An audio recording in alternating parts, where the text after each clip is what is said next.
schooling today. It was. You ready to go head out for some Baja Blast? Do you ever feel bad about No, relapsing? I do not. I'm sorry. I kind of feel bad. Oh.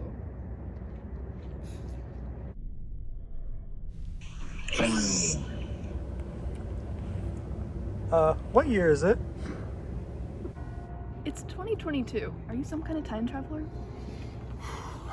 All right, well, I guess this will do. Yeah, so we were actually sent here on a mission because we've been to all these places in the past. We've seen all kinds of different times and places, and we have this wisdom to impart. And you two are just the right people for the job. Well, great, because we actually just came from philosophy class where we've been talking about other cultures and how they thought throughout history. All right. Well, tell us what you know. Well, Knowledge can be complicated. even to explain what knowledge is, there's both lexical and real definitions. A lexical definition is what the dictionary says, and a real definition is what it really is. Its true nature.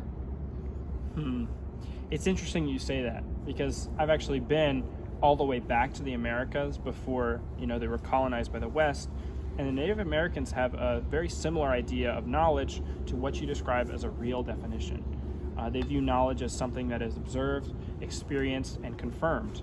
This is different from the general idea of Western knowledge, which relies heavily on lexical definitions and inexperienced phenomena. Oh, but isn't that kind of like empiricism? We learned about John Locke, who's a big proponent of empiricism. It's the theory that knowledge is primarily derived from sensory experience. Yeah, it's a similar idea, but it's funny you say that because this one time I brought a Baja Blast to the 1600s, and I ran into Rene Descartes, and after he tasted it, he said his famous catchphrase, "I think, therefore I am," Anyway, he was telling me about his rationalism and how reason can actually be a source of knowledge, which is totally different from empiricism, and actually went on to form a lot of what we view as Western knowledge. That's cool. Thanks for sharing. That really helps me establish a connection and understand how definitions of knowledge influence how we relate to things. The next unit we had in philosophy was actually about creation stories, though. We contrasted two specific creation stories, and the first was Adam and Eve, which everyone knows, and the way the Earth was created for them and what connotations it has about what humans can do to the Earth, where they are separate from nature. And the second was Sky Woman Falling, the Native American creation story, and the way that there's a symbiotic relationship between man and nature. The animals helped her get down to Earth, and she in turn helps them by cultivating the land on top of a giant turtle. I'd like to hear your perspective on the relationship between these two. Well, in the past, I met with the author of the book, Ishmael, which you may have heard of. And I was talking to him, his name was Daniel Quinn, but I called him Danny, about what he described as taker and leaver culture. The takers subscribe to creation stories like Adam and Eve, where humans are set up on a pedestal where the world is to do with what as they wish, as they're the best thing to happen to the world.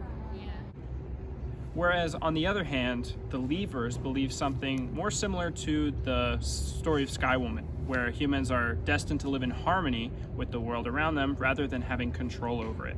They have this duty to uphold creation because they were more involved in it rather than just being placed into it as a separate entity.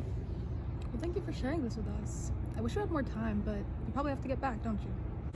Yeah, there's a group of Taco Bell addicts that are about to break their pact to never return. We gotta go stop that, so yeah, we'll have to see y'all later. Time to go save the world. So true.